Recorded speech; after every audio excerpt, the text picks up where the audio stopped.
جب ہم اکنامکس پڑھاتے ہیں تو ہم ایک مت ضرور پڑھاتے ہیں، اور وہ یہ ہے the myth of the self regulating market, کہ منڈی پہ چھوڑ دیں سب کچھ خود ہی ٹھیک ہو جائے گا، ڈیمانڈ اینڈ سپلائی جو ہے وہ خود ہی ایکٹ کر کے تو پرائس کو اس سطح پہ لے آئے گی جس سطح پہ مارکیٹ کلیئر ہو جائے گی۔ اور یہی نقطہ نظر ہمارا کم و بیش بین الاقوامی تجارت کے حوالے سے بھی ہے کہ بین الاقوامی تجارت میں بھی منڈی پہ چھوڑ دیں، ڈالر کا ریٹ اوپر جائے روپیہ نیچے جائے، وہ خود بخود جو ہے معاملات طے کر دے گا۔ لوگ جب یہ پوچھتے ہیں کہ انفلیشن ہوتی کیوں ہے، پاکستان میں انفلیشن کیوں ہوتی ہے، امریکہ کی بات چھوڑیں، تو صاف صاف آپ اخباروں میں پڑھ سکتے ہیں، کسی سے پوچھ سکتے ہیں کہ جی جب ڈالر کی قیمت بڑھ جاتی ہے تو تیل مہنگا ہو جاتا ہے، امپورٹس مہنگے ہو جاتے ہیں، اس وجہ سے انفلیشن ہو جاتی ہے۔ ڈالر کی قیمت کیوں بڑھ جاتی ہے؟ جی ہمیں یہ بتایا جاتا ہے کہ جی ملک خسارے میں ہے، اس سینس میں کہ ہم بہت زیادہ چیزیں امپورٹ کر رہے ہیں اور ایکسپورٹ کم چیزیں کر رہے ہیں، جس کی وجہ سے ڈیمانڈ فار ڈالرز بہت ہائی ہے، روپے کی ڈیمانڈ کوئی نہیں۔ تو اس کو ہم کیا کہتے ہیں کہ ٹریڈ ڈیفیسٹ کہتے ہیں، ٹھیک ہے جی، بین الاقوامی تجارت میں خسارہ کہیں گے اس کو۔ تو بین الاقوامی تجارت میں خسارہ کیوں ہے، پھر آپ اگلا سوال پوچھیں گے۔ اس کی وجہ یہ ہے کہ جی تیل بھی آپ نے باہر سے منگوانا ہے، آپ کو تو اتنا بناتے نہیں کہ آپ سیلف سفیشینٹ ہو، مٹیریلز بھی آپ نے باہر سے منگوانے، کئی فوڈ کراپس بھی آپ باہر سے منگا رہے ہیں، اور ایون کاٹن کپاس بھی اب آج کل آپ باہر سے ہی منگوا رہے ہیں۔ اور پھر ٹریڈ لبرلائزیشن کی رجیم جو کہ 1995 کے بعد سے ورلڈ ٹریڈ آرگنائزیشن کے ساتھ جو طے ہوا، اس کے بعد سے کوئی ٹیرف بیریئرز وغیرہ بھی نہیں آپ خاص لگا سکتے۔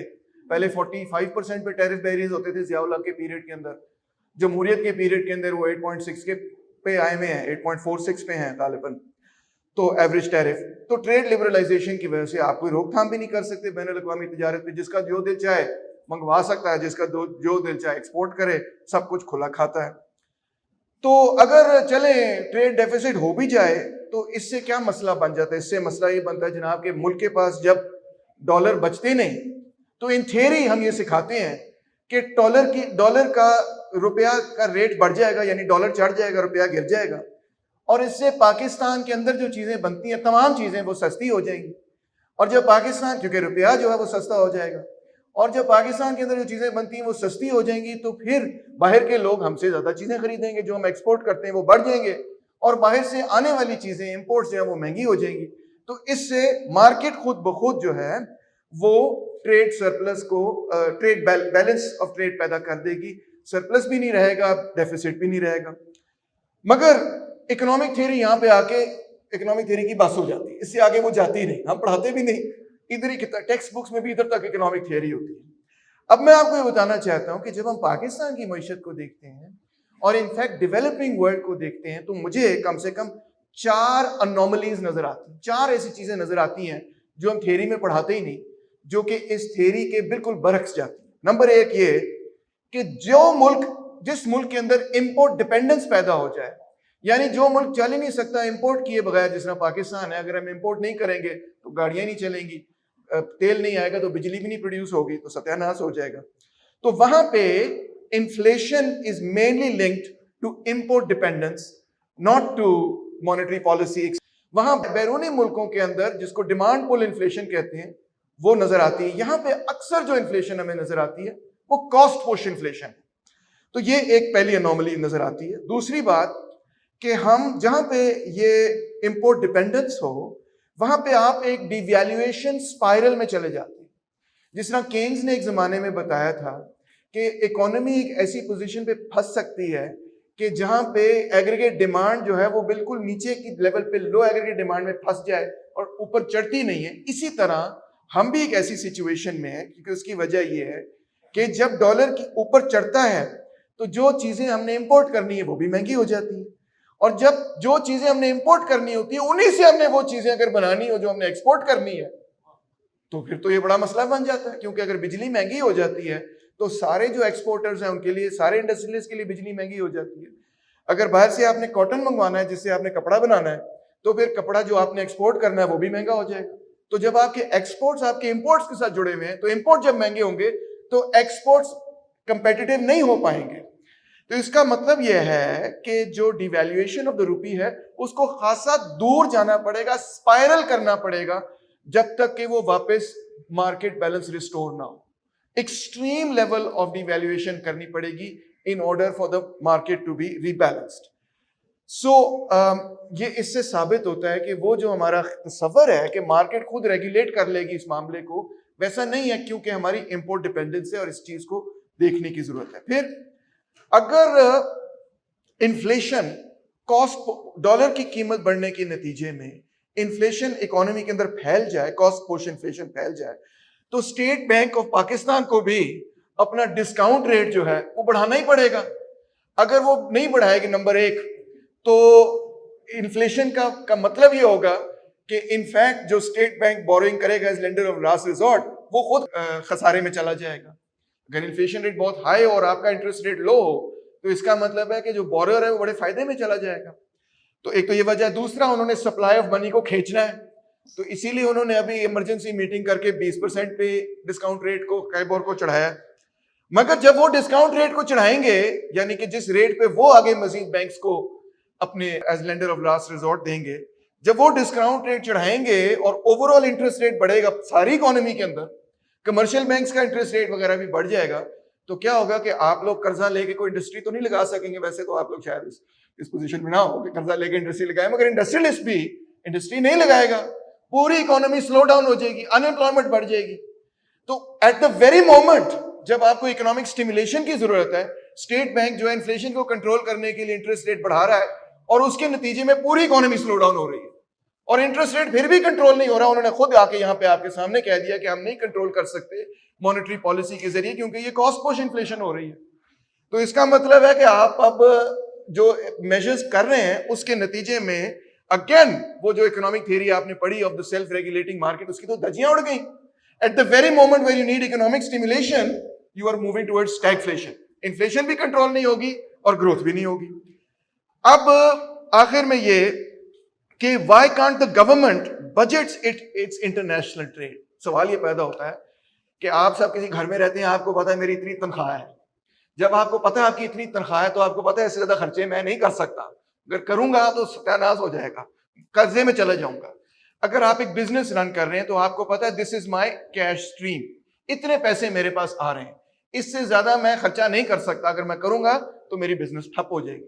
مگر حیرت کی بات یہ کہ جو چیز عام گھر میں کی جاتی ہے، جو چیز ہر بزنس کرتی ہے، وہ چیز گورنمنٹ آف پاکستان نہیں کر سکتی. It cannot plan its imports and exports. Why? Because of the regime, the trade regime that we accepted and have to accept, which is the free trade regime. کہ import export پہ آپ نہ کوئی tariff لگا سکتے ہیں، نہ کوئی بیریئر لگا سکتے ہیں. کچھ لگا سکتے ہیں، کچھ لگائے بھی ہیں. ابھی ایف بی آر نے ریکمینڈ کیا ہے کہ 25% ڈیوٹی لگا دو لگژری آئٹمس وغیرہ پہ. کیبنٹ نے اس کو اپروو وغیرہ کرنا ہے. Hope they approve it etcetera. But that's may be has an impact of 800 million if I'm not wrong or something. Not enough of an impact کہ وہ آپ کے خسارے کو کنٹرول کر لے. تو سرکار اس کا مطلب یہ ہے کہ گورنمنٹ کے پاس واقعی، کیونکہ ہم نے وہ معاہدے کیے ہیں WTO اور فری ٹریڈ رجیم اور اس کیپٹلسٹ سسٹم کا حصہ ہے اور گلوبل اکانومی کا حصہ ہے، تو گورنمنٹ وہ کام بھی نہیں کر سکتی جو ہر ہاؤس وائف کرتی ہے، جو ہر CEO آف بزنس کرتا ہے. کہ آپ کو پتا ہے کہ $22 بلین جناب علی مجھے کاٹن کے ایکسپورٹ سے ملے گا، 29-30 بلین مجھے فورن ریمیٹنس سے مل جائیں گے، تو اتنے میرے پاس کوئی $50 بلین کے قریب آ جائے گی رقم. تو اس سے زیادہ میں نے خرچہ نہیں کرنا، $70 بلین کا خرچہ میں نے نہیں کرنا. مگر government can't do it. So this is how economic theory sadly does not prepare economic students to understand the specific problems for the developing world like Pakistan. Thank you.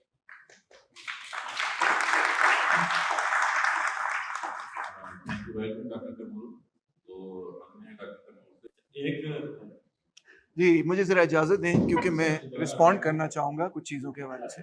جو ٹریڈیشنل اکانومسٹ ہیں اور economic theory ہے وہ میری بات پہ آپ نے دیکھ لیا بہت ہی اپسیٹ ہو جاتے ہیں. بٹ آئی تھنک کہ you have not try to understand what I am saying. Equilibrium کی تھیوری صرف یہ نہیں کہہ رہی اور کین صرف یہ نہیں کہہ رہا، منسکی صرف یہ نہیں کہہ رہا ہے اور یہ بڑے بڑے اکانومسٹ صرف یہ نہیں کہہ رہے کہ market is moving towards or is not moving towards the equilibrium. That's not my point. The alternative to the idea that the market moves to a certain equilibrium is not that the market is in disequilibrium. No, that's not what is being stated. What is being stated is that equilibrium point to which the market moves is one that achieves what we call Pareto optimality, which is that nobody can be made better off without making somebody else worse off. That's the point. The point isn't کہ market کے mechanisms نہیں چل رہے ہیں. آپ نے خود کہا کہ بھئی وہ low level یا high level پہ بھی equilibrium ہو سکتا ہے. I agree with you. But میرا point یہ ہے کہ وہ low level اور high level پہ جب وہ کھڑا ہو جاتا ہے اور equilibrium achieve کر لیتا ہے, it does not achieve Pareto optimality. It does not achieve a high growth rate or any of the macroeconomic objectives that society or the government wants. In fact, it can get stuck in a low equilibrium جہاں سے وہ نکلے گا ہی نہیں جب تک کہ government intervention نہ ہو. یہ کینز کی تھیوری نے ثابت کیا. دوسری آپ نے بات کی, ریجیڈیٹی بہت ہے. آپ نے کہا کہ public is not responding to economic incentives. Now آپ نے خود اکنامک تھیوری کو کانٹریڈکٹ کر دیا. کیوں؟ کیونکہ آپ نے یہ پروو کیا کہ public is not rational utility میکسیمائزرز.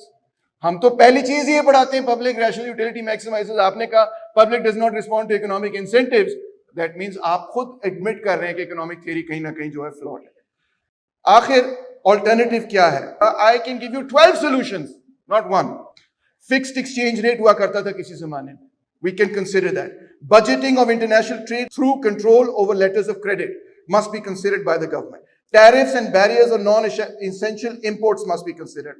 Tariff rebates on imports used for exports must be considered. Export subsidies have been considered and still been given. And in the early period of Ayub, that is how we industrialized. Infant industry protection and promotion must be considered. State-owned model factories ki misal must be considered that can be emulated by the private sector. State financing of risky ventures and directed credits must be considered. جس طرح کسی زمانے میں پکے کیا کرتا تھا. Support for R&D by the government must be considered. Development of institutions to promote public-private partnership must be considered. Investment planning and manpower planning must be considered by the government. Promotion of institutions for public-private partnership, etc. All of these things can be considered. These are economic policies جو Germany, Japan وغیرہ بہت سارے ملکوں نے implement کی ہیں. میں نے وہیں سے copy paste کی ہیں. And government has to be part of the solution. Thank you very much.